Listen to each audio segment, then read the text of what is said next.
Hello there and welcome to the Star Wars Showcase YouTube channel. Today's video takes a look at Krrsantan, one of the latest releases from the Star Wars Black Series line, and a deluxe one to boot. Let's take a look. Alright, so I am a big fan of Krrsantan here since he made his original appearances back in our Marvel Comics lines, and he's squared off with Obi-Wan Kenobi, he's worked with Dr. Aphra, and it's really great to see such huge improvements being made over the first release of the Krrsantan figure, which was essentially a Chewbacca that they painted black and gave some very unweathered, undetailed armor to. So this figure already is a massive improvement. And when we get things up close and actually look in at those details, you can see that they've put a lot of work here into things. Now, first and foremost, Krrsantan here is obviously going to be bigger than our average action figure, but he comes with a lot of great detail that, in my mind, really justifies that deluxe price point there. So, from those Wookie braids that are coming down to the really well-detailed, kind of burnished-looking armor that he's wearing, he's got those kind of knuckle dusters that don't have any electric effects like you might see in the vintage collection, but I still think look pretty good all the same. He's got a nice belt. It looks like there's some kind of Wookiee pelt a la Boba Fett that he's wearing. And then he comes with this nice rifle as well, which does feature some additional paint design. You'll notice on the very tip, it kind of has that, warmed blue metal sort of look, like, it's been fired so many times that the metal is kind of warped colors. I think that is an improvement over kind of the traditional all-black blaster that we see.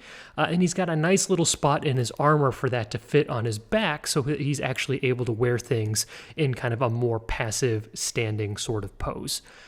For a Wookiee, he actually does have some pretty nice articulation in both the elbows and the knees, but as a call-out, he does not have a thigh swivel.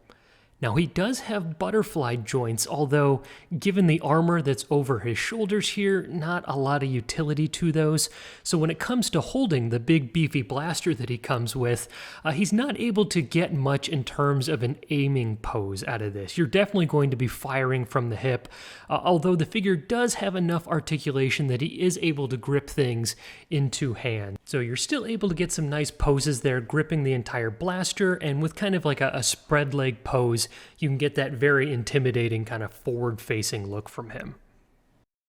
Now with Krrsantan, we do have to put him side by side next to Chewbacca here just to get a comparison, and I think the scaling of this original Chewbacca was a little bit off, as he's a little bit taller, I think, than he needs to be. So the height variance definitely looks pretty big here, but I think it's actually Chewie himself who's a little out of scale. So he's slightly shorter than our previous Chewbacca release, and he's about the same size, maybe just a hair shorter than the recent Darth Malgus, who was another deluxe release. So all in all, I am a big fan of this figure. I think they translated things really nicely. Obviously a huge improvement over the original release, but I want to hear your thoughts down below. If you think this justifies that deluxe price point, and if you're going to be holding off for a sale sometime in the near future here.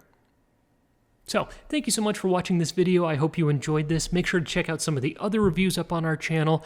And if you are interested, we've also got all kinds of other videos filled with different tips and tricks for customizing action figures of your own. So, make sure to check those out as well.